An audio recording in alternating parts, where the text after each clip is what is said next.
Hello friends, welcome back to the new video guys. Today guys we are going to talk about guys Bluetooth setting in our Realme phone guys. In this video guys I will show you guys how can you connect guys Bluetooth speaker to your Realme phone. Friends, you want to connect guys your Bluetooth speaker to your Realme phone, so friends you can connect. And friends, now let's see how to connect guys Bluetooth speaker to our Realme phone, and guys how can we use guys our Bluetooth setting in our Realme phone. In this video guys I am going to show you friends.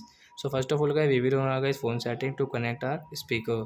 So I will on it. After guys you can see this type of setting, then guys click on your Bluetooth setting and guys on your Bluetooth, and guys on your guys speaker. So I we will on it. So when we will on it, and guys in your Bluetooth guys you can see guys this Bluetooth option. So friends, press on Bluetooth guys, you can see this icon guys, Bluetooth icon. So friends, tap here, then guys you can see Bluetooth speaker will on, and guys we will refresh our Realme phone fans. Then guys you can see your speaker name, and tap here to connect. Then I wait, then it will connect automatic, and guys you can see in use for call and media. Then guys you can use it, and guys you want to pick up call, so guys you can pick up call from here guys, you can see this icon. So you can pick up call from here.